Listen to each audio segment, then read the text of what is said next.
কেউ কেউ বলার চেষ্টা করে 1 মাসে সব হয়েছে, কিন্তু এই জিনিসটি তো ভুলে গেলে চলবে না। যদি আপনি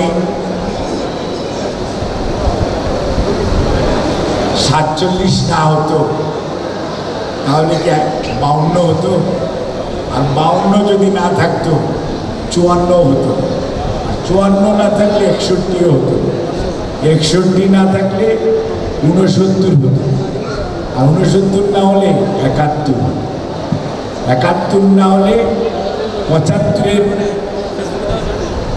একদলীয় শাসন না হলে 7ই নভেম্বর 1975 সিপাহী জনতার যে বিপ্লব, সেটি কি অস্বীকার করতে পারবেন? তারপরে 90, এখন সবাই কৃতিত্ব দাবি করে। শাহাদাতের কথা দিয়ে বলি, শহীদ রাষ্ট্রপতি জিয়াউর রহমান 71 সালে আপনাদের এখানে মেজর ছিলেন, 8ম ইস্ট বেঙ্গল রেজিমেন্টের 2nd ইন কমান্ড। এখানে আপনাদেরকে সাথে নিয়ে উনি বিদ্রোহ ঘোষণা করেছিলেন, রণাঙ্গনে যুদ্ধ করেছিলেন। স্বাধীনতার পরে উনি কিন্তু বলেন নাই এখন দেশ আমি চালাবো, এটা আমাদের কৃতিত্ব।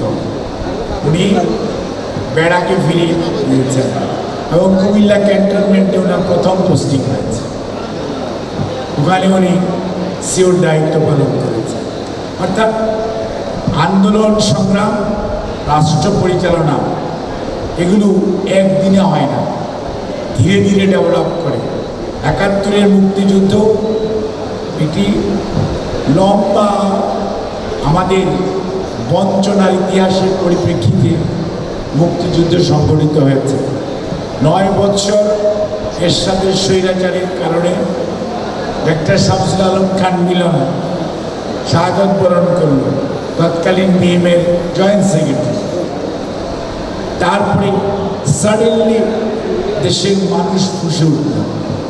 ঠিক একইভাবে ওয়াসিম আকরাম আর আবু সঈদ তাদের শাহাদাতের মধ্য দিয়ে মানুষের যে ক্ষোভ, এবং এই ক্ষোভটা কেমনে হয়েছে দীর্ঘদিন, সে নারায়ণগঞ্জের 7 মার্ডার বলেন, ইলিয়াস আলীকে খুঁজে না পাওয়া বলেন, চৌধুরী আলম আমাদের এমপি হিরো তাকে না পাওয়া বলেন, এবং এই যে নেতারা বসে আছে যেভাবে মানে কাউকে কবরের মধ্যে বেঁধে, কাউকে 2 হাতের মধ্যে আপনার হ্যান্ডকাপ লাগিয়ে, কাউকে জোর জবরদস্তি করে কোনো কারণ ছাড়া যেভাবে গ্রেফতার হয়েছে, যেভাবে নিয়ে যাওয়া হয়েছে, এবং আপনারা যারা আইনজীবী তারা সবচেয়ে বড় সাক্ষী।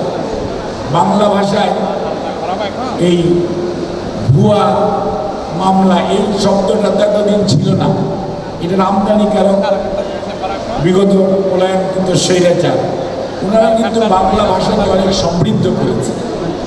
যেমন স্বাধীনতার পরে চোরা কারবারি, কম্বল চোর, রিলিফ চোর, এগুলো কিন্তু 71-এর আগে আমরা জানতাম না, এগুলো সব কিন্তু তাদের দেওয়া।